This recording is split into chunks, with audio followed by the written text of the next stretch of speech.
Bismillahirrahmanirrahim. My name is Kaisar Javed. Today I will teach you formal methods in software engineering. Basically, this course is the prerequisite of software engineering. Actually जब हम software engineering को discuss करते हैं तो software engineering जो आपका course है formal methods in software engineering का, इस कोर्स से पहले जो इसके प्रीरेक्विजिट कोर्सेज हैं that is software engineering, software development, SPM और ये जितने भी कोर्सेज हैं ये सारे के सारे बेसिकली फॉर्मल मेथड्स से पहले के बेसिक कोर्सेज हैं। और आई थिंक सो कि आप लोगों ने डेफिनेटली ये सारे कोर्सेज पहले अपने बीएस लेवल पे टीच किए होंगे, पढ़े होंगे और आपको इनका बेसिक आइडिया होगा कि सॉफ्टवेयर इंजीनियरिंग क्या होती है, हम इसको क्यों यूज़ करते हैं और इसका आपके इंडस्ट्री में क्या बेनिफिट्स हैं, मार्केट में इसके क्या इश्यूज़ हैं। तो बेसिकली जो हमारा ये कोर्स है आपका formal methods in the software engineering, इस कोर्स के बहुत से प्रीरेक्विजिट्स हैं जो ऑलरेडी आप लोगों ने अपने बीएस सीएस में कवर की है। ठीक है। Number 1 is that software engineering, then software engineering 2, then SPM software project management, SQA ठीक है, software quality assurance and software testing.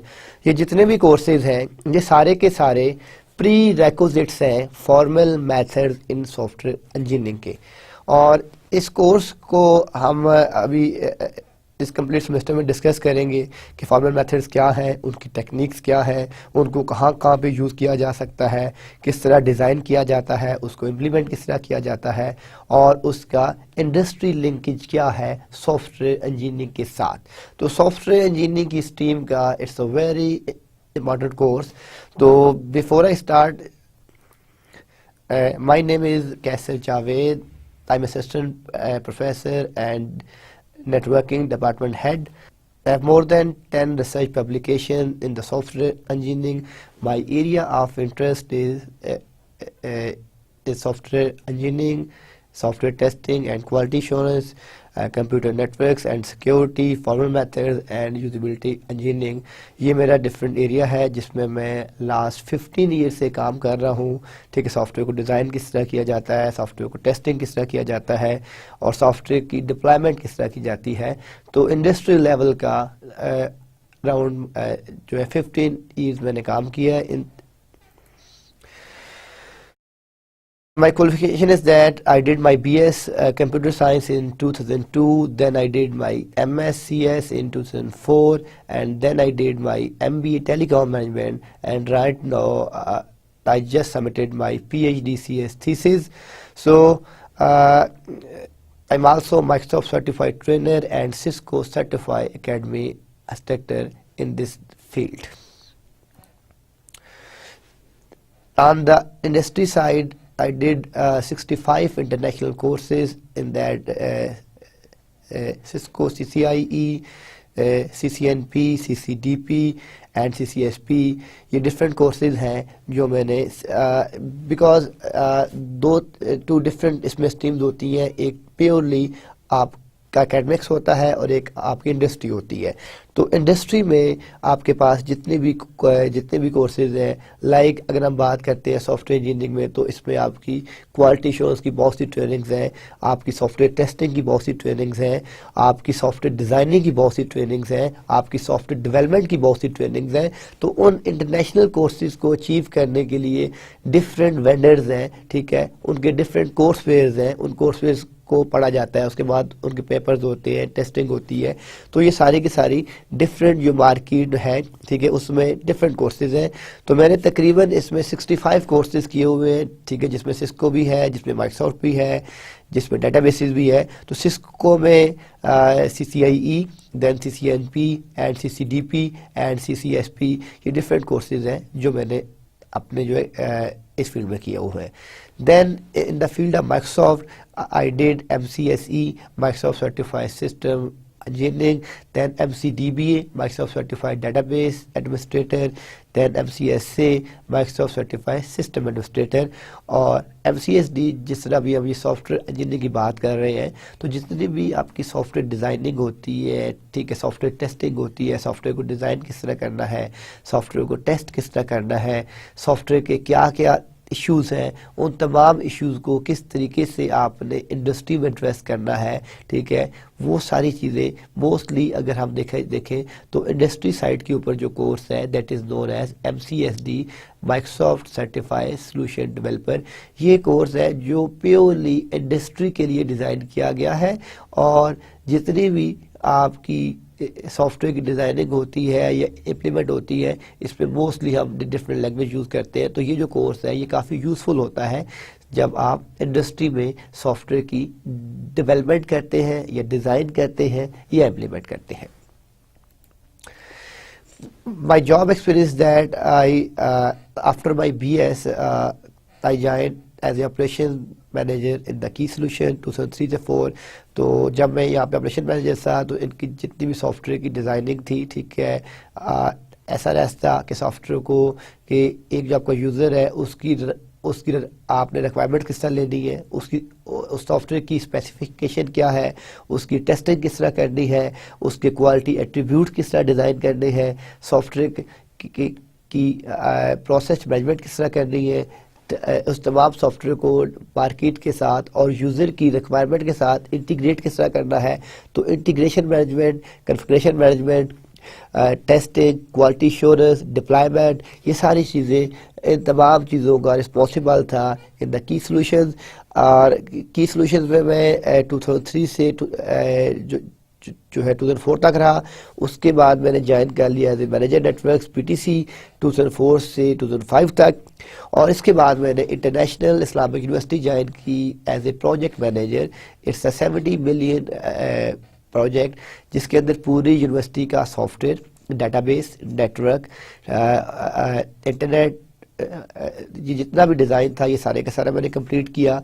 इसमें उनका जो वेब पोर्टल था, जो उनका ऑनलाइन एग्ज़ाम सिस्टम था, एडमिनिस्ट्रेशन का सॉफ्टवेयर था, पेरोल का सॉफ्टवेयर था, एम्प्लॉयज़ का सॉफ्टवेयर था, स्टूडेंट जर्निंग का सॉफ्टवेयर था। तो इस कंप्लीट को हमने इस सॉफ्टवेयर को मैंने कंप्लीट किया। इस पूरे प्रोजेक्ट को 18 मंथ्स में मैंने कंप्लीट किया था, और 18 मंथ्स की कंप्लीशन के बाद फिर मैंने ज्वाइन कर लिया कॉमसेट में मैंने ज्वाइन किया as AP in the CS department, and currently I'm doing job in the International Islamic University। वहाँ पे उनका एक नेटवर्किंग डिपार्टमेंट है, उसका हेड हूँ, और कंप्यूटर साइंस डिपार्टमेंट में AP हूँ। तो ये मेरा शॉर्ट सा एक इंट्रो था कि क्वालिफिकेशन क्या है, ठीक है, मार्केट में किस तरह का काम किया है, और क्या क्या मेरी एक्सपर्टीज़ किस चीज़ के अंदर है।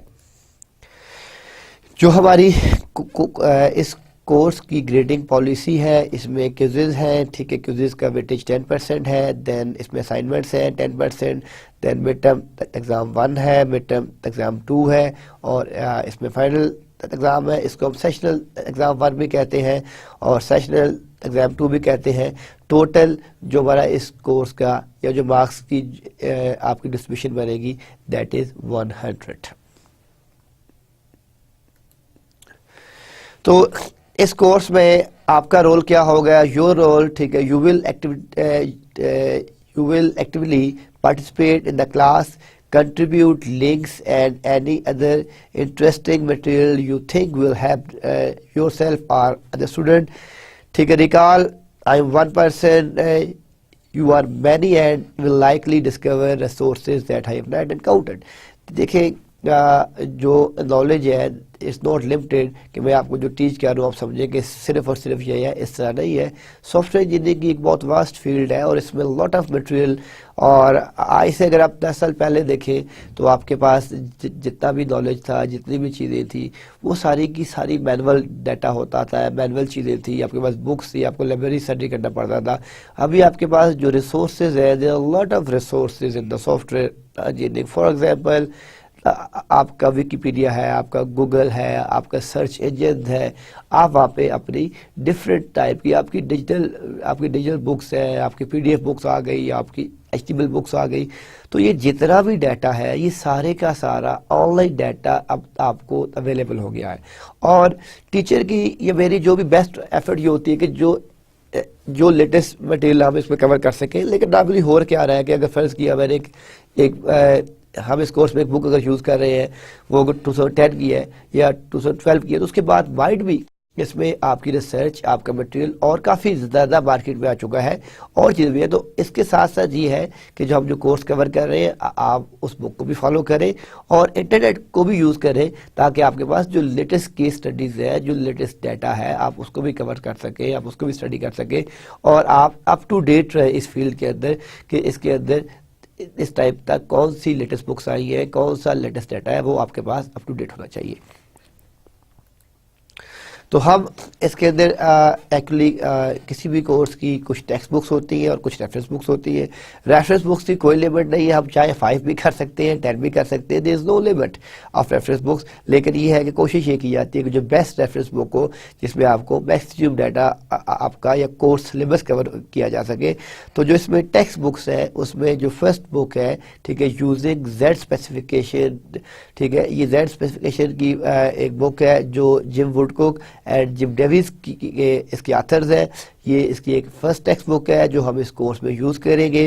सेकंड बुक है लॉजिक एंड डिस्क्रीट मैथमेटिक्स, एक कंप्यूटर साइंस पर्सपेक्टिव, ठीक है, ये बुक एक ग्रेसमैन की बुक है, ठीक है। और जो थर्ड बुक हम इसमें कवर करेंगे that is formal specification and documentation using Z, A case study approach.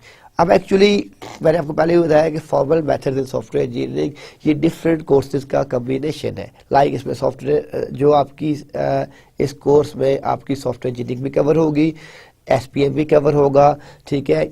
आपके पास टेस्टिंग की टेक्निक्स कौन कौन सी है, क्वालिटी इश्योर्स क्या क्या है, ये डिफरेंट कोर्सेज का मिक्सचर है, ठीक है। तो इसलिए कोई एक नॉट अ सिंगल बुक, हम ये कहेंगे ये एक सिंगल बुक है जो आपकी सारी की सारी रिसोर्सेज को, कोर्स कंटेंट्स को कवर करेगी। तो इसमें डिफरेंट बुक्स आप यूज़ करेंगे। जो हमारे पास फर्स्ट बुक है, ठीक है, जिसमें मैंने बात की है कि यूजिंग जेड स्पेसिफिकेशन, ठीक है, ये हमारी फर्स्ट बेसिक बुक्स है।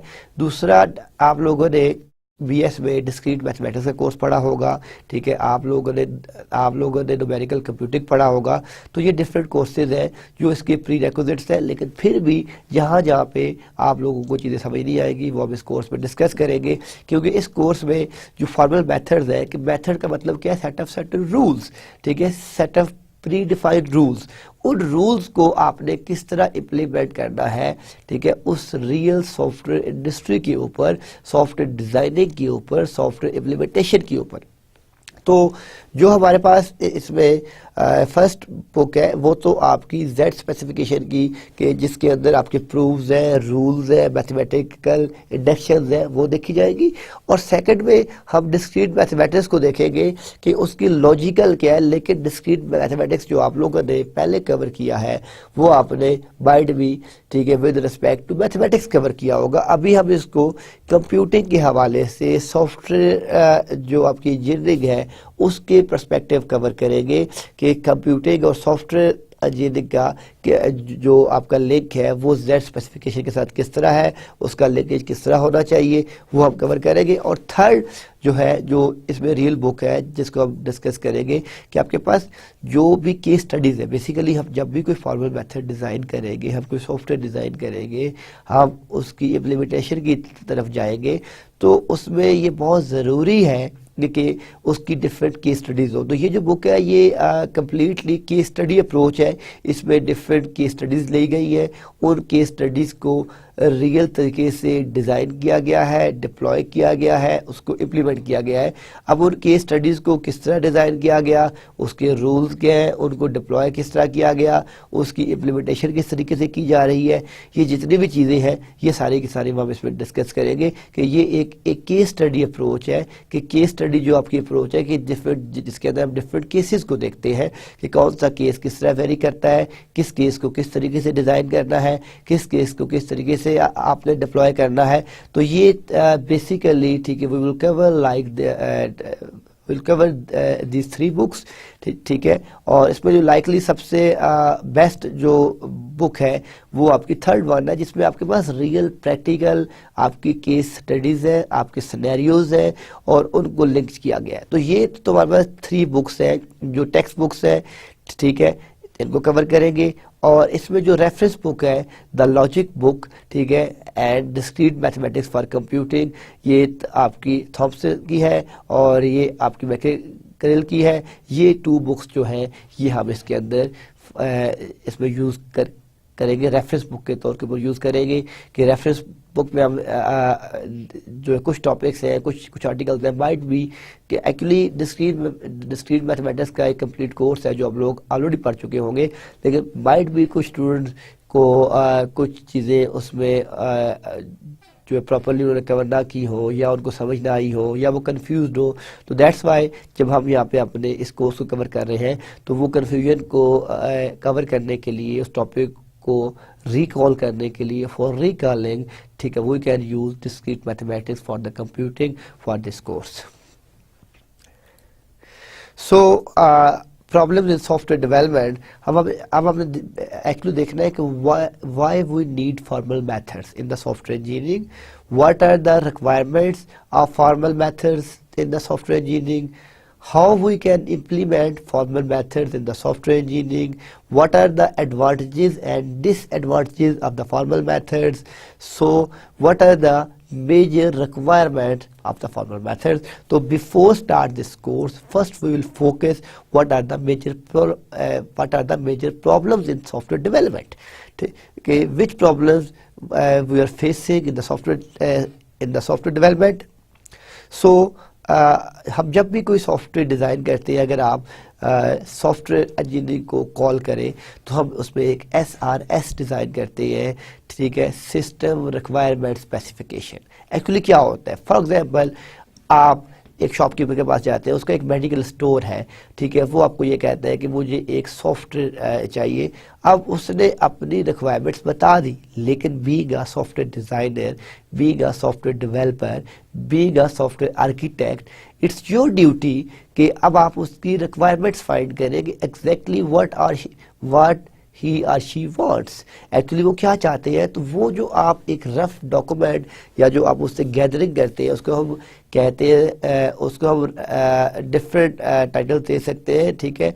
वो आपका procedure requirement gathering and specification का होता है कि आपने रिक्वायरमेंट गैदरिंग के लिए फिर डिफरेंट प्रोसीजर्स हैं, वो एक पूरा कंप्लीट कोर्स होता है कि जिसके अंदर सॉफ्टवेयर रिक्वायरमेंट इंजीनियरिंग का एक पूरा कोर्स है, हम जिसमें डिफरेंट टेक्निक्स देखते हैं कि रिक्वायरमेंट इंजीनियरिंग के अंदर हम किस तरीके से स्पेसिफिकेशन फाइंड करते हैं, हम किस तरीके से रिक्वायरमेंट्स फाइंड करते हैं, उन स्पेसिफिकेशन और रिक्वायरमेंट्स को हम किस तरीके से इंटीग्रेट करते हैं, और इंटीग्रेशन के बाद हम सॉफ्टवेयर डिज़ाइनिंग की तरफ जाते हैं। देखिए, अगर एक यूज़र ने, ठीक है, उसकी 5 मेजर रिक्वायरमेंट्स थी, आपने सॉफ्टवेयर डिज़ाइन किया और आपने सॉफ्टवेयर डिज़ाइन करके उसको डिफरेंट 10 उसमें आपने पॉइंट्स उसको दे दिए, 10 एडवांटेजेस दे दिए, 10 मॉड्यूल्स उसको डिज़ाइन करके दे दिए, लेकिन अगर उन 10 में से उसके 4 कवर हो रहे हैं तो माइट भी वो कहेगा आपका सॉफ्टवेयर ओके, लेकिन अगर उन 10 में से उसकी मेजर रिक्वायरमेंट में सिर्फ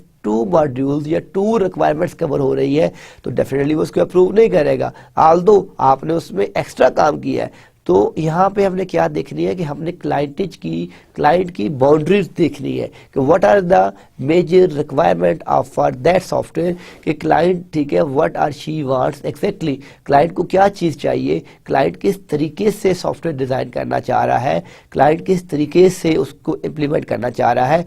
ये जो चीज़ें हैं ये आपने देखनी होती है कि सॉफ्टवेयर आर्किटेक्ट के अंदर, ठीक है, सॉफ्टवेयर के अंदर, कि जब तक आप उसकी रिक्वायरमेंट स्पेसिफिकेशन ही सही तरीके से फाइंड नहीं कर सकते तो आप अपना सॉफ्टवेयर डिज़ाइन नहीं कर सकते। तो यहाँ पे जो हमारा मेजर इशू है, हम जब और जो हमारे सॉफ्टवेयर फेलियर्स हैं, why, because what are the major reasons, number 1 is that, ठीक है, स्पेसिफिकेशन, हमें एग्जैक्टली पता ही नहीं चलता कि क्लाइंट क्या चाहता है और हम उसमें हिट एंड ट्रायल कर रहे होते हैं, अच्छा ये चाहता है अब, और क्लाइंट गैदरिंग के लिए, because client is the layman, ठीक है, एंड ही और शी डोंट नो कि what is software, what is computing. उसने आपको अपनी रिक्वायरमेंट दे दी कि this is my medical store and I want to build a software, ठीक है, उसमें वो चाहता है जी कि मैं चाहता हूँ कि मेरे जितने भी एम्प्लॉयज़ हैं उनकी पेज हो, उनकी टाइमिंग नोट की जाए, ठीक है, जितनी मेडिसिन इन हो रही है, आउट हो रही है, उसका रिकॉर्ड कौन सी शार्ट हो रही है, मेरी बिल्स जनरेट हो, मेरा टैक्स कैलकुलेट हो, ये उसकी रिक्वायरमेंट्स है। अब माइट भी वो कुछ रिक्वायरमेंट्स आपको प्रॉपरली ना बता पा रहा हो, तो जो बीइंग अ सॉफ्टवेयर डिजाइनर या जो सॉफ्टवेयर डेवलपर है, ये उसकी रिस्पॉन्सिबिलिटी है कि वो रिक्वायरमेंट्स फाइंड आउट करे कि एक्चुअली वो क्या चाहता है, ठीक है, उसकी नीड्स क्या है, उसकी रिक्वायरमेंट्स क्या है। जब तक आपकी सॉफ्टवेयर रिक्वायरमेंट की नीड्स और रिक्वायरमेंट्स आप फाइंड नहीं कर सकते, तब तक आप सॉफ्टवेयर डिजाइन नहीं कर सकते। सॉफ्टवेयर डिजाइन आप तभी करेंगे कि जब आपकी एक्यूरेट आपकी रिक्वायरमेंट्स होंगी, ठीक है। फॉर एग्जाम्पल, आपने एक्यूरेट रिक्वायरमेंट्स फाइंड नहीं की और सॉफ्टवेयर डिजाइन करना शुरू कर दिया है, तो उसका ड्रॉबैक क्या है कि जब आपने डिजाइन कर लिया, उसी डिजाइन की बेस पे आपने उस पर कोई मॉडल लगाना है, आपने उसके ऊपर कोई आर्किटेक्चर करना इम्प्लीमेंट, आपने आर्किटेक्चर इम्प्लीमेंट कर लिया, फिर आपने उसकी कोडिंग शुरू कर दी, आप उसको इम्प्लीमेंटेशन की तरफ लेके गए, फिर आपने टेस्टिंग की, फिर आपने उसकी क्वालिटी शोज की और देन उसमें फाइंड किए रिजल्ट्स। आप देखिए इसकी एग्जांपल इस तरह की, फॉर एग्जांपल आप एक घर बना रहे हैं, उसमें आपकी रिक्वायरमेंट थी, ठीक है, 3 बेडरूम और आपने 2 बेडरूम उसको कर दिए, तो अब बाद में उसको 3 करना इट्स क्वाइट डिफिकल्ट, ठीक है। आपको पूरे का पूरा सिस्टम, पूरे का पूरा जो आपके घर का नक्शा था, आर्किटेक्चर पूरा का पूरा चेंज करना पड़ता है। तो जस्ट लाइक दैट, जब सॉफ्टवेयर की रिक्वायरमेंट्स आपने गलत ले ली, तो जो सॉफ्टवेयर का डिज़ाइन है, जो उसकी इम्प्लीमेंटेशन है, डेफिनेटली वो भी सारी की सारी जो है आपकी सही नहीं होगी, वो भी गलत होगी। तो इसलिए हम फोकस करते हैं कि स्पेसिफिकेशन के ऊपर, ठीक है, कि व्हाट टू डू, ठीक है, कि आप करना क्या चाह रहे हैं, ठीक है, आपकी नीड्स क्या है, आपकी रिक्वायरमेंट्स क्या है, ठीक है, आप क्या आउटपुट चाहते हैं।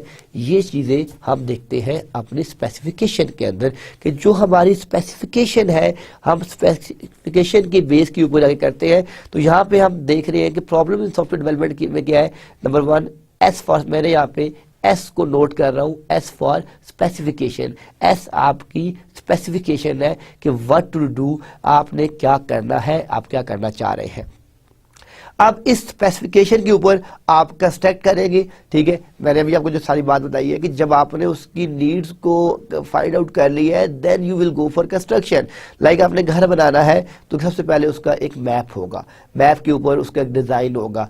वो डिज़ाइन आप किसी सिविल इंजीनियर को देंगे, किसी बिल्डर को देंगे, कंस्ट्रक्टर को देंगे, he will make that home for that design, ठीक है, कि जो आपका मैप है, ठीक है। इसी तरीके से जब आप सॉफ्टवेयर को डिज़ाइन करते हैं, तो जो आपकी स्पेसिफिकेशन डॉक्यूमेंट है, हम उस स्पेसिफिकेशन डॉक्यूमेंट को सामने रख के जितनी भी नीड्स है, जितनी भी हमारी रिक्वायरमेंट्स है, हम उस तमाम को फोकस करते हैं उस स्पेसिफिकेशन डॉक्यूमेंट के ऊपर। अब जब हमने अपनी स्पेसिफिकेशन ले ली कि व्हाट टू डू, उसके बाद हम आगे कंस्ट्रक्ट के ऊपर आगे कि हमने उसको कंस्ट्रक्ट किस तरह करना है। कंस्ट्रक्ट के बाद जब हम उसकी करते हैं, तो ये हमारे पास वो प्रोग्राम है हाउ टू डू इट, कि अगर ठीक है मैं चाहता हूँ कि 2 + 2 + 3, ये मैं जब भी अपने कीबोर्ड से कोई 3 नंबर्स एंटर करूँ एनीवन, तो मुझे उसका सम मिल जाए, मुझे उसका, ठीक है, उन तीनों को मल्टीप्लाई होकर मिल जाए, यानी जो मेरी रिक्वायरमेंट्स है। तो मैं एक जनरलाइज किस्म का सॉफ्टवेयर डिज़ाइन करूंगा कि जिसपे मैं अपनी इनपुट दूंगा और उस इनपुट के बेस के ऊपर वो कंस्ट्रक्ट करेगा और मेरा एक जो प्रोग्राम आएगा कि हाउ टू डू इट, कि मैंने उसको किस तरीके से करना है। तो ये आपकी स्पेसिफिकेशन है, ये आपकी कंस्ट्रक्शन है जो आपने बिल्ड किया, और ये आपके पास आपका जो है प्रोग्राम है। अब यहाँ पे हमारे पास इश्यूज क्या है।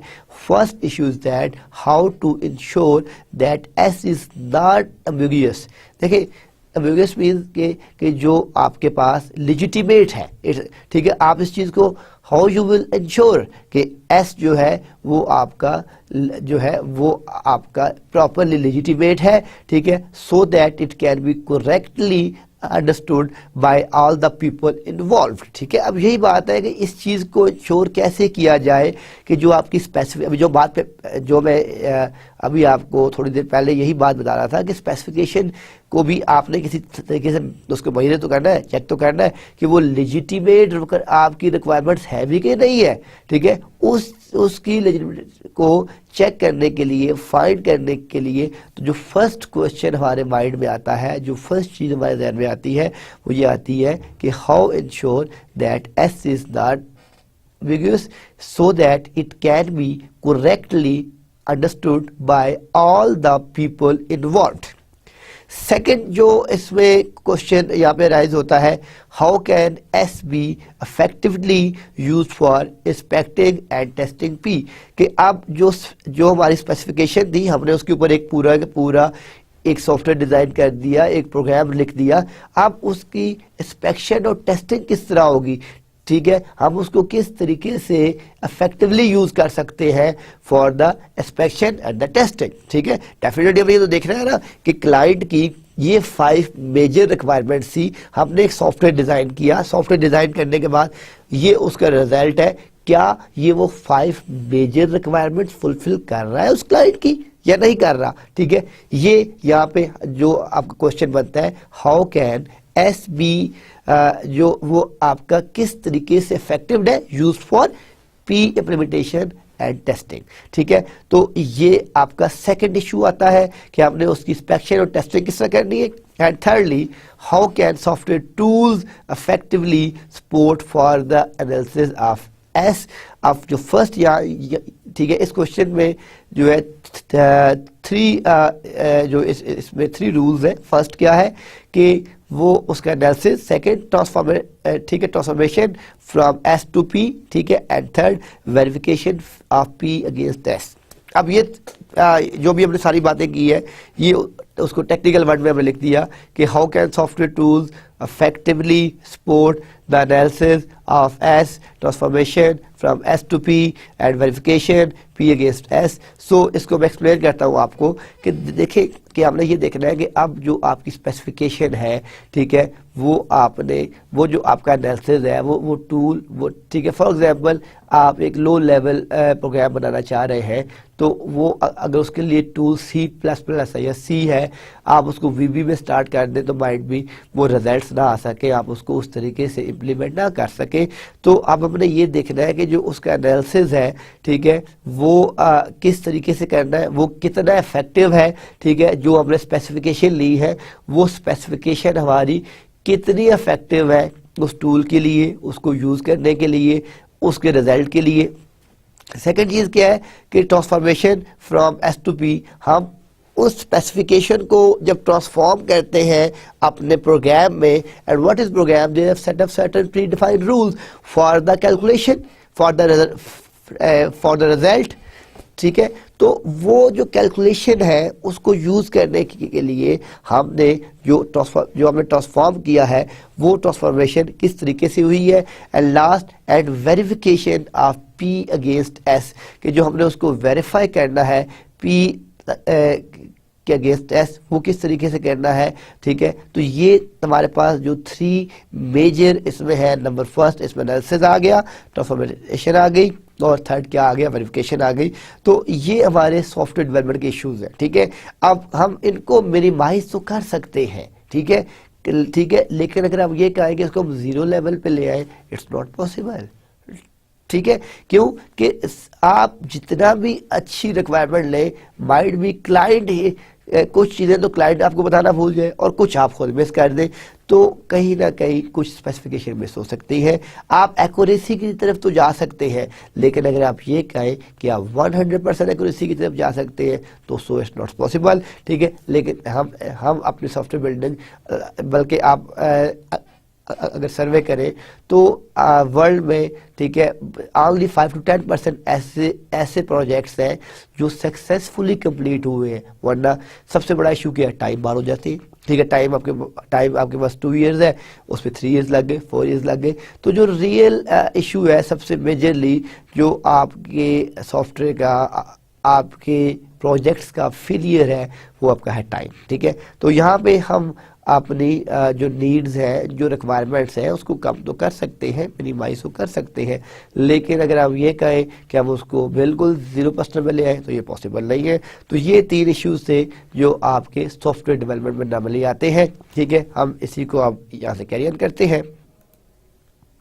अब हम एक एग्जाम्पल, क्योंकि अब इस सारे केस स्टडी को आपको एक्सप्लेन करने के लिए, समझाने के लिए मैंने ये तो बता दिया कि आपकी एस फॉर स्पेसिफिकेशन है, ठीक है, पी फॉर, फिर आपने कंस्ट्रक्ट किया तो आपका जो है प्रोग्राम आ गया, फिर आपने वैलिडेशन और इम्प्लीमेंटेशन करनी है। तो अभी आपने लास्ट स्लाइड में देख लिया, लेकिन इसको प्रॉपरली अंडरस्टैंड करने के लिए, ठीक है, कंसेप्ट बिल्ड करने के लिए मैं एक रियल टाइम की इसमें केस स्टडी लेके आया हूँ, ताकि आपको, हम इस कोर्स को कोशिश करेंगे ताकि इसमें रियल टाइम की केस स्टडीज भी इन्वॉल्व हो, आपको एक्चुअली पता चले। क्योंकि हम सॉफ्टवेयर इंजीनियरिंग पार्ट तो लेते हैं लेकिन हमें पता नहीं होता कि उसकी इम्प्लीमेंटेशन क्या है, ठीक है, मार्केट के साथ लिंकेज क्या है, मैं कहाँ यूज़ करूँगा इन चीज़ों को जो पढ़ रहा हूँ, ठीक है। तो इसलिए मेरी कोशिश होगी कि हम इस कोर्स के अंदर उसको इंडस्ट्री के साथ लिंक करें, ताकि at the end of day आपको एटलीस्ट इतना तो पता हो कि ये जो मैंने टॉपिक्स कवर किए हैं ये मार्केट में कहाँ कहाँ किस किस कंपनी में यूटिलाइज हो सकते हैं।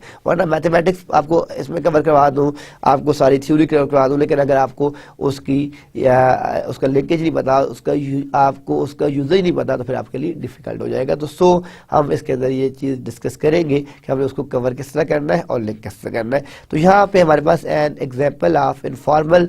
अब हम पहले बात कर रहे थे कि एक फॉर्मल होता है, एक इनफॉर्मल होता है, ठीक है, ये तो आपको जनरल पता होगा कि फॉर्मल क्या होता है और इनफॉर्मल क्या होता है। अब इसी तरीके से आपके पास फॉर्मल स्पेसिफिकेशन होती है और आपके पास इनफॉर्मल स्पेसिफिकेशन होती है, ठीक है। तो इस software system for an automated teller machine ATM, देखिए एटीएम स्टैंड फॉर, आप सब लोग यूज़ करते होंगे, आपके बैंक अकाउंट्स हैं हर, ठीक है, in this world I think more than 70%, ठीक है, जो है वो एटीएम यूजर्स हैं, जो जॉब कर रहे हैं, जो स्टूडेंट्स हैं, ऑफिस में काम कर रहे हैं, कुछ कर रहे हैं, तो वो एटीएम को यूज़ करते हैं मोस्टली।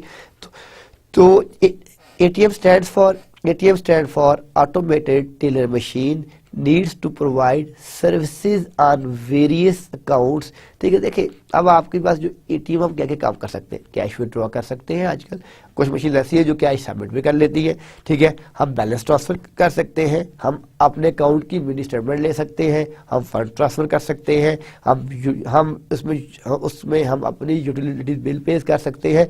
ये डिफरेंट सर्विसेज है on a specific account. If your account is legitimate, then you can use all these service on that ATM card, ठीक है। लेकिन अगर आपका जो अकाउंट है वो बैंक डिफॉल्ट किया हुआ है, वो किस ड्यू टू एनी रीजन, ठीक है, वो टेम्परेरी क्लोज्ड है, तो फिर आप वो एटीएम की जितनी सर्विसेज है वो आप यूज नहीं कर सकते। तो ATM stand for a software system for an automated teller machine. ATM needs to provide services on various accounts. The service include, अब उसमें क्या क्या है, ऑपरेशन ऑन करंट अकाउंट, अब आपके अकाउंट भी बहुत से होते हैं, सेविंग है, करंट है, ठीक है, ऑन करंट अकाउंट, ठीक है, operation on saving account, transferring money between accounts, managing foreign currency account and change password. अब हमने यहाँ पे इस की जो रिक्वायरमेंट्स है या जो स्पेसिफिकेशन है कुछ फोकस कर दी कि भाई मैं अपने एटीएम मशीन के ऊपर क्या क्या काम कर सकता हूँ। मैं पहला काम तो ये कर सकता हूँ कि उसके अंदर या तो वो जो आपके ऑपरेशन है या वो करंट अकाउंट पे होंगे या वो सेविंग अकाउंट पे होंगे, ठीक है। और उसके बाद वो टास्क क्या क्या कर सकते हैं कि अगर आपने मनी ट्रांसफ़र करनी है, ठीक है, फॉरेन करेंसी अकाउंट को मैनेज करना है और चेंज पासवर्ड करना है, ये हमने बात की services that we are using through ATM. Second part इसका क्या है कि the operations on a current और सेविंग अकाउंट इंक्लूड। अब चाहे वो जो, अब देखिए इससे पहले हमें टाइटल बता दिया कि अकाउंट सेविंग है, ठीक है, या करंट है। अब उसके उन दोनों अकाउंट्स, वो तो उसकी टाइप हो गई ना, सेविंग के अपने होंगे, करंट के अपने होंगे, ठीक है।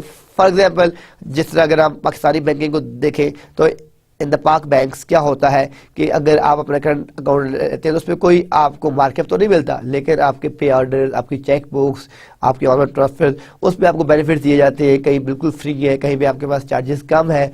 जबकि in the guest of saving account, ठीक है, आपको कुछ मार्कअप तो मिल जाता है, कुछ प्रॉफिट मिल जाता है, लेकिन फिर आपको जो बाकी चार्जेस लाइक आपने पे ऑर्डर बनाना है, आपने चेक बुक लेना है, आपने किसी दूसरी ब्रांच से पैसे सबमिट करने हैं, तो वहाँ पे वो आपकी जो डिडक्शंस है वो कट जाती है। तो अब देखें ये सर्विसेज है, ठीक है। फॉर एग्जांपल आपने बैंक में 1 मिलियन आपके अकाउंट में है और वो आपका करंट अकाउंट है और आप एक बिजनेसमैन है, तो आप कभी कराची मूव कर रहे हैं, कभी लाहौर मूव कर रहे हैं, कभी पेशावर मूव कर रहे हैं, आप वहाँ से विड्रॉज कर रहे हैं, पेमेंट जमा करवा रहे हैं अकाउंट, और आपसे कोई एक्स्ट्रा चार्ज नहीं कर रहे, तो दैट इज़ ठीक है। और एक दूसरा आपके साथ आपका कुलीग है, ठीक है, वो भी आपके साथ है, लेकिन उसने अपना अकाउंट जो है वो सेविंग अकाउंट रखा हुआ है, तो माइट भी वो 10 लाख की उसको पर मंथ वो 5,000 दे रहे हो, लेकिन अगर उसकी जो ट्रांजेक्शन है लाइक वो चेक बुक पे ऑर्डर, तो मे भी ये भी हो सकता है कि वो 7-8,000 बैंक को रिटर्न कर रहा हो in the form of services, ठीक है। तो at the end of day कौन बेनिफिट में रहा? जिसका करंट अकाउंट है। सो ये भी देखना है कि जो आपके अकाउंट की यूजेज है, ठीक है, जो आपके ऑब्जेक्टिव्स हैं वो ऑब्जेक्टिव्स क्या है, आप किस तरह का अकाउंट मैनेज करना चाह रहे हैं, आप किस तरह की सर्विसेज यूज करना चाह रहे हैं, ये भी हमने देखना है कि हमारी सर्विसेज किस तरह की है, उसके बिहाफ पे आप अपना वो चेंज करते हैं। तो यहाँ पे हम जो बात कर रहे हैं, the operations on the current account और सेविंग अकाउंट इंक्लूड, ठीक है, नंबर 1 इज डिपॉजिट, ठीक है, withdraw, show balance and print out transaction records, ठीक है। ये एक ऑटोमेटेड, हम जब बात करते हैं कि आपके पास एक सॉफ्टवेयर है, हमने उसको ऑटोमेट कर दिया, तो ये सर्टेन हमने कुछ इसमें बेनिफिट्स या कुछ हमने ऑपरेशंस इसमें रखे हैं कि हम उस एटीएम मशीन से क्या क्या चीज़ें ले सकते हैं। ये हमने यह एग्जांपल दी है फॉर अ इनफॉर्मल स्पेसिफिकेशन, एक जनरल स्पेसिफिकेशन की बात कर रहे हैं जिसको हम इनफॉर्मल कह रहे हैं। अब हम बात करते हैं a better way to write the same specification. इससे पहले हमने क्या किया, हमने एक जर्नल जो हमारे, देखें इनफॉर्मल क्या है, जिस तरह आपके पास इनफॉर्मल क्या होता है कि आपकी ड्रेसिंग है, ठीक है, एक कैजुअल है, ठीक है, एक आपकी ड्रेसिंग होती है फॉर्मल ड्रेसिंग आपके पास, ठीक है, आपका ट्राउजर है, शर्ट है, पैंट लाइक। तो अब इसी तरीके से स्पेसिफिकेशन भी फॉर्मल और इनफॉर्मल होती है। इनफॉर्मल ये होता है कि जिसमें कोई सर्टेन रूल्स, कोई लॉज, कोई मेथडोलॉजीज, ठीक है, कोई चीज़ आपकी प्री डिफाइंड नहीं होती, जो आपके जहन में आती है लिख देते हैं हम। जिस तरह लास्ट स्लाइड में एटीएम मशीन की जो हमारे जहन में जर्नल उसका एक कंसेप्ट था, हमने उसको मैनिपुलेट कर दिया जस्ट ऑन द पेपर, तो वो हमारे जहन में आ गया। लेकिन हम जब इसी को फॉर्मल में लेके आते हैं, एक बेटर वे में लेके आते हैं, तो वो आप देखें, अब ये वही एग्जांपल है जो हमने लास्ट स्लाइड में डिस्कस की है, लेकिन इसको फॉर्मल वे में लिखने के लिए किस तरह हम यूज करेंगे, या हम क्या बात कर रहे हैं, ये सॉफ्टवेयर सिस्टम, ठीक है। इस तरह देखें, a better way to write the same specification, a software system for an automated teller machine needs to provide services on various accounts. The services include, अब बचा द सर्विसेज, ठीक है। Number 1 is that operations on current account, कि आपके multiple क्या है, ठीक है, विड्रॉ है, डिपॉजिट है, ठीक है, अकाउंट की मिनी स्टेटमेंट है, फंड ट्रांसफर्स है, बिल पेमेंट्स है, ये सारे आपके ऑपरेशंस हैं जो आप कर सकते हैं करंट अकाउंट पे। Then operations on saving account, वही ऑपरेशन देखें, ऑपरेशन में तो अब यहाँ बात कर रहे हैं टाइप की, ठीक है। जिस तरह आपके स्टूडेंट होते हैं, एक स्टूडेंट, ठीक है, 3 स्टूडेंट है, वो तीनों बीएस कर रहे हैं, एक स्टूडेंट जो है फुल स्कॉलरशिप पे है, एक सेल्फ फाइनेंस पे है, और एक यूनिवर्सिटी की फी के ऊपर है। अब देखिए, अब माइट भी जो फुल स्कॉलरशिप है वो कुछ भी पे नहीं कर रहा, सेल्फ फाइनेंस वाला माइट भी 80,000 पे कर रहा है, और दूसरा जो है पे कर रहा है 40,000 पे कर रहा है, लेकिन उनकी जो उसके at the end of day जब उनको डिग्री अवार्ड की जाएगी तो सेम डिग्रीज होगी सबकी, ठीक है, और सेम फैकल्टी होगी, ठीक है, सेम लैब्स होगी फॉर ऑल द स्टूडेंट्स। तो दैट्स वाई जो ऑपरेशंस है हमारे पास यहाँ पे वो सारे के सारे सेम, ठीक है, वो सारे के सारे सेम होंगे। लाइक मैं अगर बात करता हूँ कि operation on the current account, वो जितने भी ऑपरेशंस है, ठीक है, जिसमें डिपॉजिट है, विड्रॉ है, ठीक है, मिनी स्टेटमेंट है, वो सारी की सारी सेम है, ठीक है, सबकी सब सेम है। Then operations on saving account, जो आपके करंट थे वही सेविंग हो गए। ट्रांसफरिंग मनी बिटवीन अकाउंट्स, अब आपने अगर एक अकाउंट से दूसरे अकाउंट में फंड ट्रांसफर करने हैं, सेंड करने हैं, रिसीव करने हैं, तो वो आपकी क्या होगी, ट्रांसफरिंग है बिटवीन मल्टीपल अकाउंट से। आपने जो फंड ट्रांसफर करने हैं वो किस तरह करने हैं, मैनेजिंग फॉरेन करेंसी अकाउंट, ठीक है। अब आपके जो फॉरेन अकाउंट्स हैं, ठीक है, माइट भी वो आपका यूएसडी हो सकता है, पाउंड हो सकता है, यूरो हो सकता है, जापानीज हो सकता है, मतलब वो आपके पास कोई भी करेंसी हो सकती है, वो भी आप सारी की सारी मैनेज करते हैं। और चेंज पासवर्ड, जो आपका पासवर्ड है आप उस पासवर्ड को चेंज भी कर सकते हैं। The operations on a current और सेविंग अकाउंट इंक्लूड, अब जो आपके ऑपरेशंस हैं जो करंट और सेविंग आपके अकाउंट पे है वो क्या क्या है? Number 1 is deposit, number 2 is withdraw, number 3 is show balance and number 4 print out transaction record. ठीक है, अब हमने इसको एक लेजिटिमेट इंफॉर्मेशन बनाया है।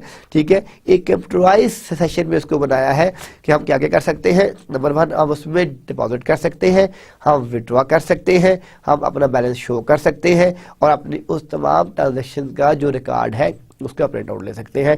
तो ये हमारे पास बेसिक ऑपरेशन है जो हम एक अकाउंट के ऊपर, ठीक है, यूज कर सकते हैं, उसके ऊपर ऑप्ट कर सकते हैं। ठीक है, इसमें तो ये अब ये क्या चीज़ है? It's the formal specification. इससे पहले क्या था? वो इनफॉर्मल था। इनफॉर्मल में हमने जस्ट लाइक जिस तरह एक इंग्लिश के पैराग्राफ लिखते हैं हमने उसको राइट डाउन कर दिया। यहाँ पे हमने बता दिया कि सर्विसेज ये हैं, ऑपरेशन ये हैं। सर्विसेज और हमने ऑपरेशन को सेपरेट किया है। The major problem with informal, अभी हमने इससे पहले ये डिस्कस किया कि फॉर्मल और इनफॉर्मल स्पेसिफिकेशन क्या होती है, इनफॉर्मल स्पेसिफिकेशन को कैसे लिखा जाता है और फॉर्मल स्पेसिफिकेशन की राइटिंग स्टाइल क्या है। Now we will discuss what are the major problem with informal specification. ठीक है, कि मेजर प्रॉब्लम्स कौन कौन से हैं जो हम फेस कर सकते हैं इनफॉर्मल स्पेसिफिकेशन के अंदर।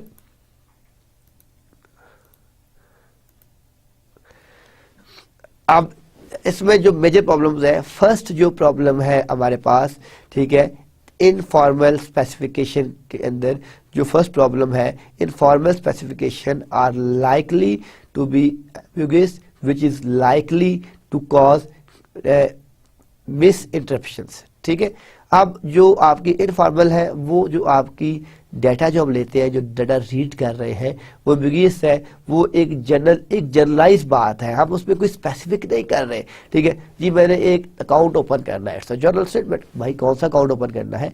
सेविंग है, करंट है, भाई किस करेंसी में करना है? ठीक है, यूएसडी है, पाक रुपीज है, पाक रुपीज है, ठीक है, यूरो है, पाउंड है। तो अब यहाँ पे हम जस्ट मैंने बात की कि मैंने अकाउंट ओपन करना है, तो मेरा जो हम जिस बैंक में गया हूँ वो यहाँ पे इसको मिस इंटरप्ट कर सकता है। बाइट में मैं पाक रुपीज में अकाउंट खोलना चाह रहा हूँ, वो यूएसडी डॉलर में मेरा अकाउंट खोल दे, या वो यूएसडी डॉलर में खोल दे और मैं चाह रहा हूँ उसको यूरो में ओपन करने के लिए।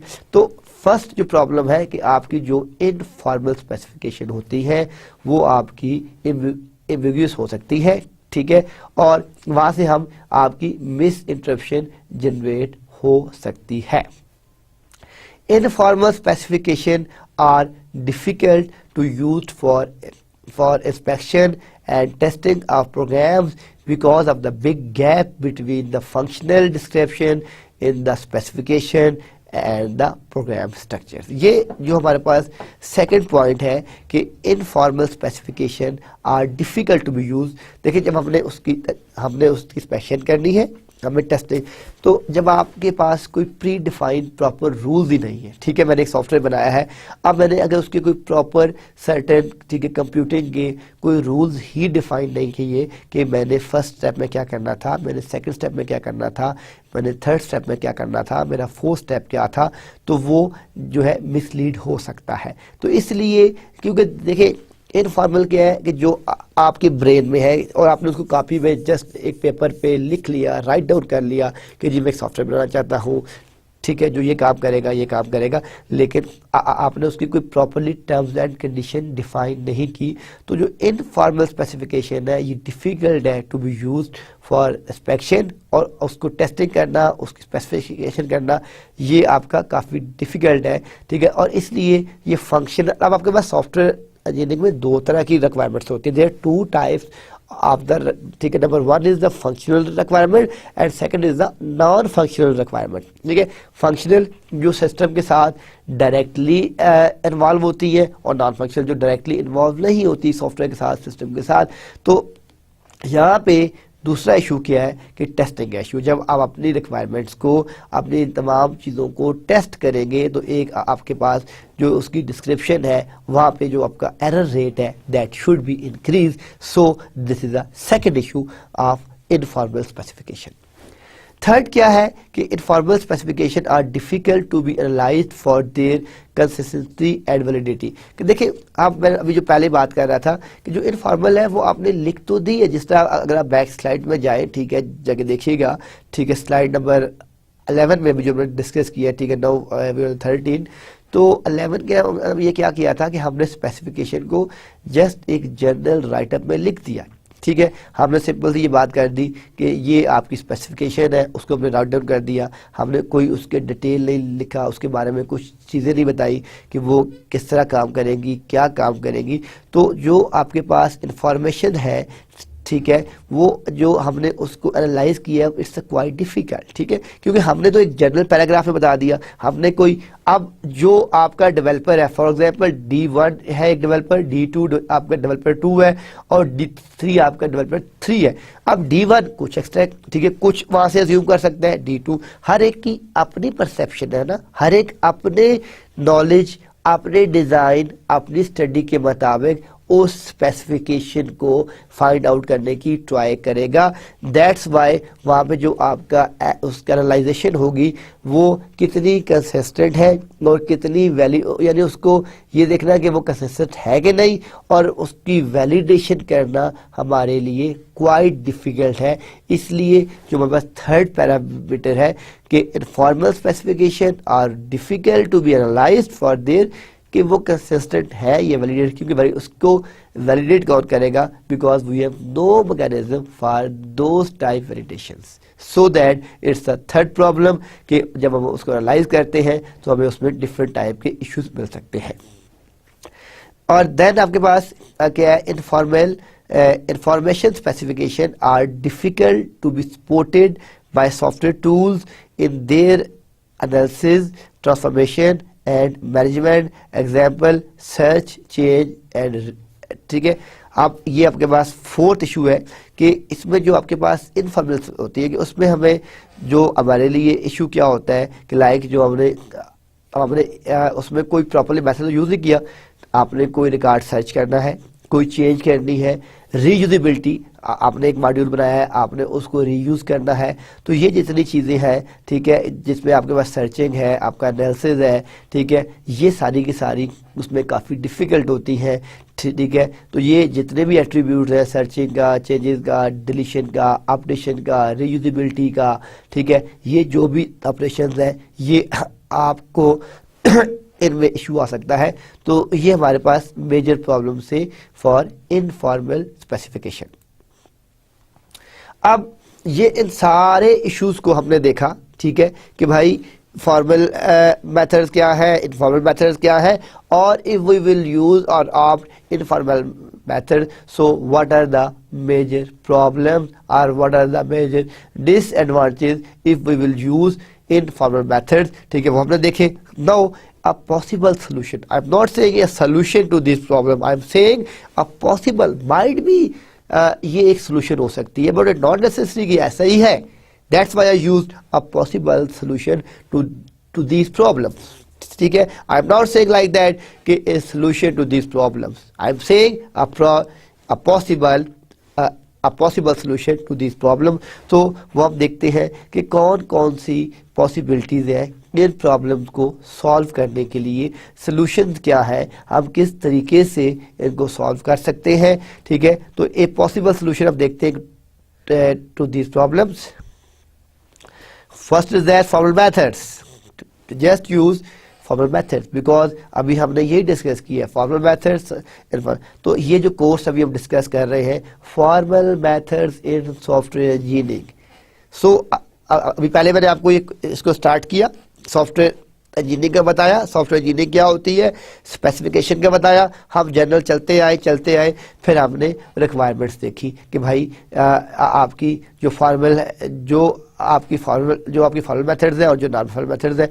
अब एट द एंड हम अब ये कह रहे हैं कि फर्स्ट सोल्यूशन ये है कि हम फॉर्मल मेथड्स यूज करें, हम set of pre defined certain rules use करें, ठीक है। इन तमाम को वैलिडेट करने के लिए, लेजिटिमेट करने के लिए हम क्या चीज़ इसमें यूज करें, फॉर्मल मेथड्स यूज करें। तो ये हमारे पास फर्स्ट है। अब formal methods for the problems, ठीक है। अब फॉर्मल मेथड्स के जो है इसके प्रॉब्लम्स के लिए क्या क्या चीज़ें हम किस तरीके से कवर कर सकते हैं वो देखते हैं। So now the question will come, what is the formal method, ठीक है। फॉर्मल मेथड की डेफिनेशन क्या है, ठीक है। इससे पहले हमने डिस्कस किया, बट अब हम टेक्निकल की तरफ जा रहे हैं, टेक्निकलिटीज की तरफ जा रहे हैं कि फॉर्मल मेथड की एक्चुअली एग्जैक्टली डेफिनेशन है क्या। Formal method is equal to formal specification plus refinement plus formal verification. Number first तो ये है कि जो आपकी स्पेसिफिकेशन है, जो हम अपने सॉफ्टवेयर की स्पेसिफिकेशन ले, ठीक है, वो सारी की सारी जो है सब सर्टेन रूल्स के ऊपर वो फॉर्मल हो, ठीक है, वो इनफॉर्मल ना हो। यानी अभी हमने लास्ट 2 स्लाइड में देखा है कि इनफॉर्मल स्पेसिफिकेशन कौन सी होती है और फॉर्मल कौन सी होती है। तो फर्स्ट क्या है जी कि इनफॉर्मल हमने नहीं लेनी, हमने फॉर्मल स्पेसिफिकेशन लेनी है। सेकंड चीज़ क्या है कि हमने उसको रिफाइनमेंट की तरफ जाना है, हमने उसमें से जो एरर रेट है, ठीक है, जो उसके अंदर फॉल्ट्स हैं उनको मिनिमाइज करना है, प्लस उसको रिफाइन करना है। यानी फॉर्मल स्पेसिफिकेशन को लेके भी उस पर भी कोई मेथड यूज़ करके हमने उन स्पेसिफिकेशन को रिफाइन करना है।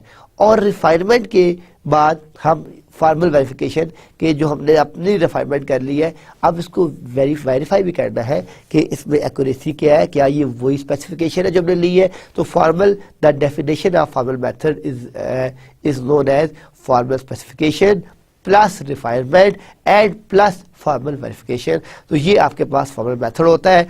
There are 3 parameters, formal specification, second is refinement and third is formal verification. Set, theory, logics, algebra etc.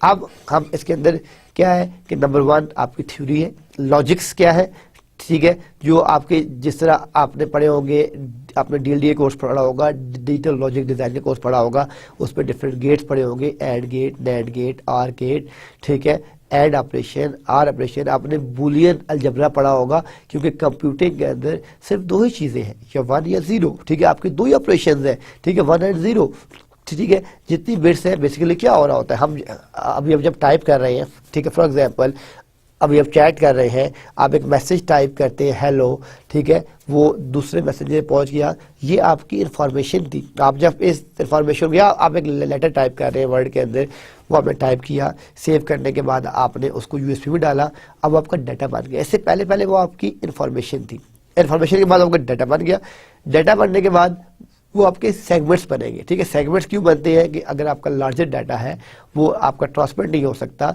तो उसके सेगमेंट्स बनेंगे। सेगमेंट्स बनने के बाद क्या है, उसके पैकेट्स बनेंगे, पैकेट्स के बाद उसके फ्रेम्स बनेंगे, देन फ्रेम्स बनने के बाद उसकी बिट्स बनेगी, बिट्स 10101 एंड 1010 क्या है, इट्स अ डिजिटल सिग्नल, और डिजिटल सिग्नल फिर कन्वर्ट होता है आपके एनालॉग सिग्नल में, और वो आपकी लो वोल्टेज होती है और हाई वोल्टेज होती है, और वो 10 होता है, और केबल पे 10 ही मूव हो रहा होता है, ठीक है ना। तो ये जितनी भी आपकी लॉजिक्स है, अलजेब्रा है, ठीक है, ये सारी की सारी चीज़ें इसमें कवर होती हैं, जिसमें फॉर्मल स्पेसिफिकेशन आती है, रिफाइनमेंट आती है, और आपके पास फॉर्मल वेरिफिकेशन आती है। तब हम इसकी प्रॉपर एक डेफिनेशन देखते हैं। इससे पहले हमने कहा कि फॉर्मल मेथड क्या है, ठीक है, उसमें स्पेसिफिकेशन है, वो रिफाइनमेंट है, ठीक है, एंड प्लस तो हमने 3 फैक्टर्स देखे। अभी हम देखते हैं कि व्हाट आर फॉर्मल मेथड्स, ठीक है, mathematically based techniques for the specification.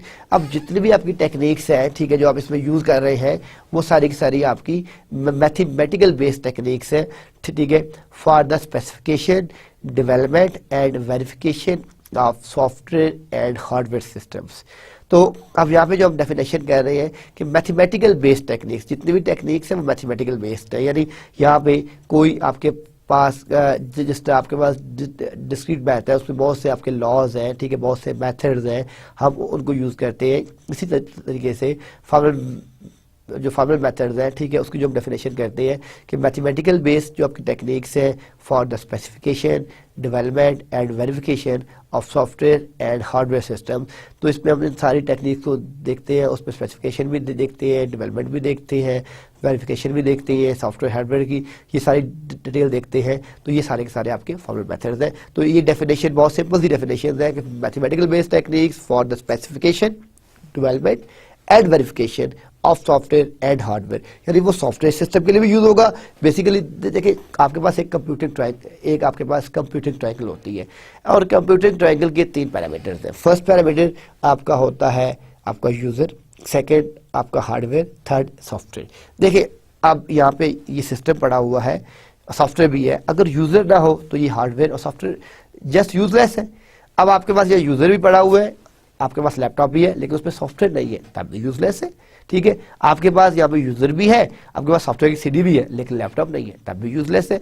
तो कंप्यूटिंग ट्रायंगल के जो पैरामीटर्स होते हैं, ठीक है, यूजर, हार्डवेयर एंड सॉफ्टवेयर। अब हम यहाँ पे इसको किस तरीके से डिटरमाइन कर सकती है, can determine if specification are satisfy. अगर आपकी जो स्पेसिफिकेशन है, जो आपने अपनी स्पेसिफिकेशन ली है, वो अगर सेटिस्फाई होती है तो ये फर्स्ट पार्ट है कि जो आपकी स्पेसिफिकेशन है वो कितनी सेटिस्फाई हो रही है, किस तरह हो रही है। सेकंड क्या है, implementation of a system is correct. जब आपने स्पेसिफिकेशन ले ली, आप आपने उस स्पेसिफिकेशन के ऊपर आपने सारी की सारी चीज़ें इम्प्लीमेंट की है। अब वो जो इम्प्लीमेंटेशन है वो कितनी करेक्ट है, और उसमें एरर रेट क्या है, फॉल्ट रेट क्या है, और and lastly proving properties of a system, कि उस सिस्टम की जितनी भी प्रॉपर्टीज थी वो आपने प्रूव करनी है। तो यहाँ पे हम फॉर्मल मेथड्स में क्या क्या चीज़ें सेटिस्फाई करते हैं। फर्स्ट, जो आपकी स्पेसिफिकेशन थी, अगर वो मैच हो रही है सॉफ्टवेयर के अंदर, तो इट मीन्स कि आपका जो सॉफ्टवेयर बना है वो आपका ठीक बना है, वो आपका बिल्कुल एक्यूरेट बना है।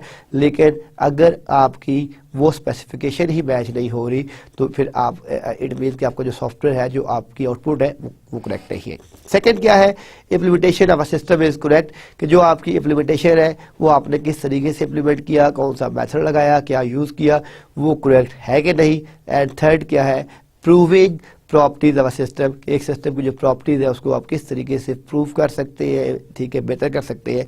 ये आपके पास फॉर्मल मेथड्स की डेफिनेशन थी। नेक्स्ट आपके पास क्या है कि व्हाट आर फॉर्मल मेथड। अब एक्चुअली एग्जैक्टली फॉर्मल मेथड्स होते क्या है, अभी हम वही कंटिन्यू करके चल रहे हैं। पहले डेफिनेशन देखी, फिर और टेक्निकल देखा, अब हम इसको देखते हैं। Formal language specification formal method centred around a notation known as a formal specification. यहाँ पे जो फॉर्मल स्पेसिफिकेशन लैंग्वेज है, अब उसकी डिफरेंट नोटेशन है। जिस तरह डिस्क्रीट मैथ में आपने नोटेशन पढ़ी है, लैम्बडा है, इन्फिनिटी है, ठीक है, यूनियन है, सबसेट है, सुपरसेट है, ये सारी की सारी आपकी मैथमेटिकल नोटेशंस है। जस्ट लाइक हम जब अपने फॉर्मल मेथड को यूज़ करते हैं, फॉर्मल मेथड को इम्प्लीमेंट करते हैं, तो फॉर्मल मेथड्स की भी एक लैंग्वेज होती है। हम उस लैंग्वेज की बेस के ऊपर वो कंप्लीट सेट बना रहे होते हैं। तो formal language specification formal method centred around a notation known as a formal specification language. Formal आपके सिमेंटिक्स कौन कौन से होते हैं। Number 1, mathematical base allows precise notation. अब जो भी मैथमेटिकल मॉडल नोट करते हैं हम उसमें डिफरेंट नोटेशन यूज करते हैं अपने डाटे को, ठीक है, अपनी रिक्वायरमेंट्स को प्रिसाइज करने के लिए, अनएम्बिगुअस ना हो, ठीक है। जिस तरह इन्फिनिटी है, लैम्बडा है, लॉग है, ये सारी आपकी नोटेशंस हैं, ठीक है। हम ये फॉर्मल नोटेशन यूज करते हैं, ठीक है, अपनी फॉर्मल सिमेंटिक के अंदर। अब इसमें फर्स्ट क्या है, mathematical base allows precise unambiguous, allows कि वो कितना कंसिस्टेंट है, कितना करेक्ट है, उसकी specification and implementation to be expressed, कि हम जब उसको इम्प्लीमेंट करते हैं तो हम उसमें कंसिस्टेंसी लेवल भी देखते हैं, उसकी करेक्टनेस भी देखते हैं, उसकी स्पेसिफिकेशन भी देखते हैं, और हम उसकी इम्प्लीमेंटेशन भी देखते हैं कि वो किस तरीके से इम्प्लीमेंट हो रहा है, किस मेथड से हो रहा है। अब यहाँ पे जो फॉर्मल मेथड्स है, देखिए इसकी डेफिनेशन क्या है, increase human understanding of specified system. अब यहाँ फर्स्ट पैरामीटर क्या है कि जो ह्यूमन की अंडरस्टैंडिंग है, ठीक है, जो ह्यूमन देखिए सॉफ्टवेयर क्या है, जो भी एक इंसान का एक ह्यूमन बीइंग का ब्रेन सोच सकता है that we can build it. अब इट नॉट नेसेसरी, देखिए हर वो चीज़ कंप्यूटराइज की जा सकती है, सॉफ्टवेयर लिखा जा सकता है जिसको आप सोच रहे हैं, लेकिन ये इट नॉट नेसेसरी कि वो आप सारी की सारी चीज़ें इम्प्लीमेंट कर सके। लेकिन आप देखें आज से 10 साल पहले देखें और आज देखें हम सॉफ्टवेयर के अंदर कहाँ पहुँचे हैं, हम हर चीज़ को ऑटोमेट किए जा रहे हैं, मिनिमाइज किए जा रहे हैं। तो ये सारी की सारी कंप्यूटिंग है। तो कंप्यूटिंग के अंदर हम क्या कह रहे हैं कि जो ह्यूमन की जो थिंकिंग है उसको इंक्रीज कर रहे हैं कि इसमें अंडरस्टैंडिंग में आप स्पेसिफाइड सिस्टम, जो एक सिस्टम है जिसको वो डिज़ाइन करेगा, जिसको वो इम्प्लीमेंट करेगा, हम उस ह्यूमन अंडरस्टैंडिंग को इंक्रीज कर रहे हैं एक स्पेसिफिक सिस्टम के लिए and allow the possibility the formal reasoning and development. जो आपकी फॉर्मल रीजनिंग है और जो डेवलपमेंट है ठीक है उसको अलाउ कर रहे हैं, उसको पॉसिबल बना रहे हैं। तो ये एक डेफिनेशन है आपकी ह्यूमन अंडरस्टैंडिंग की, जो आपके स्पेसिफिक सिस्टम्स है और जो आपके जो पॉसिबिलिटीज़ है आपकी फॉर्मल जितनी भी रीजनिंग है और डेवलपमेंट है, ये दोनों चीज़ें कवर होती है आपकी फॉर्मल मेथड्स के अंदर। तो ये आपके वो फॉर्मल मेथड्स है कि हम इसको किस तरह यूज़ करते हैं और इसकी एक्चुअली डेफिनेशन क्या है फॉर्मल मेथड्स की। तो ये बेसिकली 2 पैरामीटर्स हैं, एक तो आपकी ह्यूमन की अंडरस्टैंडिंग है उस एक स्पेसिफिक सिस्टम के लिए, और फॉर्मल आपकी रीजनिंग है, और एक डेवलपमेंट आपका प्रोसेस है कि हम उसको किस तरीके से कैसे जो है यूज़ करते हैं।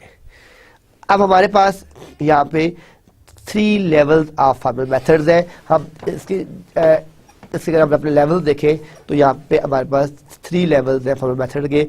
फर्स्ट है लेवल 0, सेकंड है लेवल 1 एंड लेवल, जिस तरह हम अपनी डीएफटी बनाते थे, डाटा फ्लो डायग्राम, ईआरडी बनाते थे, तो उस पर डिफरेंट लेवल रखते थे कि डीएफटी का लेवल 0 है, लेवल 1 है, लेवल आपने डेफिनेटली डेटाबेस के कोर्स में या डीबीएमएस के कोर्स में पढ़ा होगा कि आपके डिफरेंट लेवल्स क्या होते हैं। ठीक है, तो यहाँ पे जो आपके पास फर्स्ट लेवल है इसको हम क्या कहते हैं, लेवल 0 कहते हैं, जिसमें फॉर्मल स्पेसिफिकेशन है।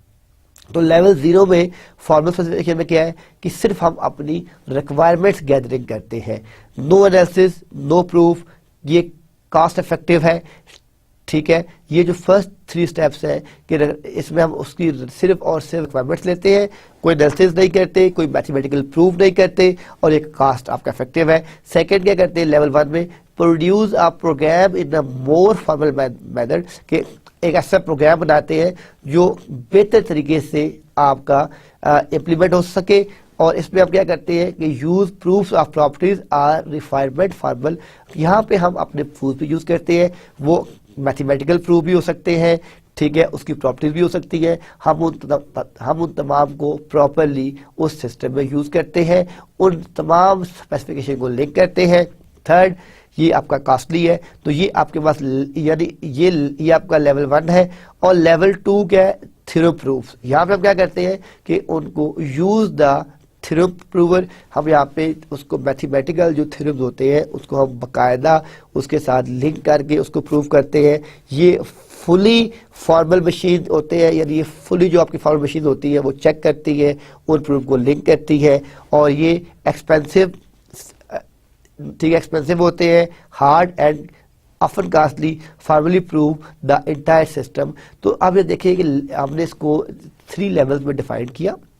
लेवल 0 के अंदर हमने क्या कहा कि हमें कोई रिक्वायरमेंट चाहिए, ये कास्ट इफेक्टिव भी है। लेवल 2 कास्टली है, उसमें एनालिसिस करते हैं और हम यहाँ पे रियल रिक्वायरमेंट्स लेना शुरू करते हैं। और जो हमारे पास इसमें लेवल 2 है, लेवल 2 के अंदर हमने क्या कहा है कि इस लेवल 2 के अंदर ये आपका एक्सपेंसिव है, और उन तमाम प्रूफ्स को हम मैथमेटिकली 1 बाय 1 ठीक है 1 बाय 1 इम्प्लीमेंट करते हैं और उसको टूवर्ड्स आगे लेके चलते हैं। तो ये हमारे 3 लेवल से फॉर्मल मेथड के, लेवल 0, लेवल 1 और लेवल 2।